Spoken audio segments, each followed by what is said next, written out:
उत्तरी इजराइल पर हिजबुल्लाह का आतंक लगातार जारी है। हिजबुल्लाह लड़ाके हर दिन और हर घंटे इजरायली सेना पर आग बरसा रहे हैं। हिजबुल्लाह के ताबड़तोड़ रॉकेट और मिसाइल हमलों से इलाके में तनाव चरम सीमा को पार कर गया है।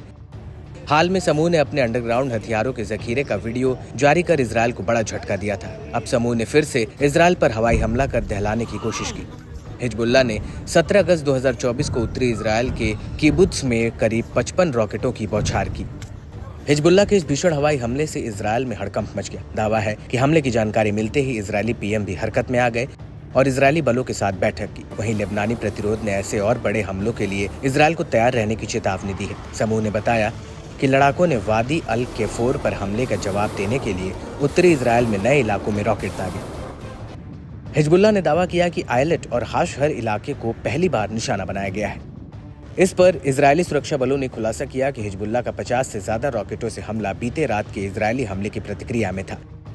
उत्तरी इजराइल के आयलेट हाशहर के इलाके में बजने वाले सायरन के बाद लेबनान से आने वाले करीब 55 प्रोजेक्टाइल की पहचान की गई, जिनमें से कुछ खुले इलाकों में गिरे। किसी के घायल होने की सूचना नहीं है। दरअसल 16 अगस्त 2024 की रात भर इजराइल ने हिजबुल्लाह के ठिकानों पर सीधे हमले किए थे। इजरायली एयर स्ट्राइक में कम से कम 10 लोग मारे गए और 5 अन्य घायल हुए थे। आईडीएफ ने दावा किया था कि उसने हिजबुल्लाह समूह से जुड़े एक हथियार डिपो को निशाना बनाया था, जिसमें मुख्य रूप से सीरियाई नागरिक मारे गए और घायल हो गए थे। इस पर लेबनान के स्वास्थ्य मंत्रालय ने बताया कि मारे गए सभी लोग सीरियाई नागरिक थे। उनमें से एक महिला और उनके 2 बच्चे शामिल हैं। 5 अन्य घायल हो गए हैं, जिनमें से 2 की हालत बेहद गंभीर है। हिजबुल्लाह ने भी बयान जारी कर इजराइल को धमकी दी थी। समूह ने कहा था कि निर्दोष लेबनानी लोगों की हत्या का इजराइल जल्द ही बदला चुकता किया जाएगा।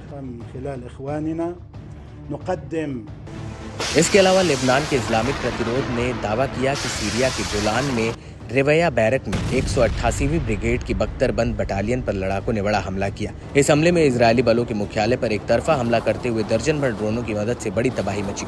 लड़ाकों के सीधे सटीक हमले की गूंज तेल अवीव तक सुनाई पड़ी। दावा है कि निशाना बनाकर किए गए हमले में अधिकारियों और सैनिकों को बड़ा नुकसान पहुंचा है। वहीं इजरायली सेना ने बताया कि करीब 20 किलोमीटर उत्तर में लेबनान से आए एक प्रोजेक्टाइल में मिसगाव एम इलाके में 2 सैनिकों को घायल किया, जिसमें से एक जवान गंभीर रूप से घायल हुआ है। रेजिस्टेंट ने बताया कि लड़ाकों ने एक इजरायली बंकर को भी निशाना बनाया, जहां इजरायली सैनिक गाइडेड हथियारों के साथ बिरकेट रिशा साइट पर तैनात थे, जिन पर अचानक हमला कर बड़ा नुकसान पहुंचाया गया है। इसके अलावा समूह ने मेटाट बैरक के पास रॉकेट हथियार से इजरायली सैनिकों की तैनाती पर हवाई बमबारी की।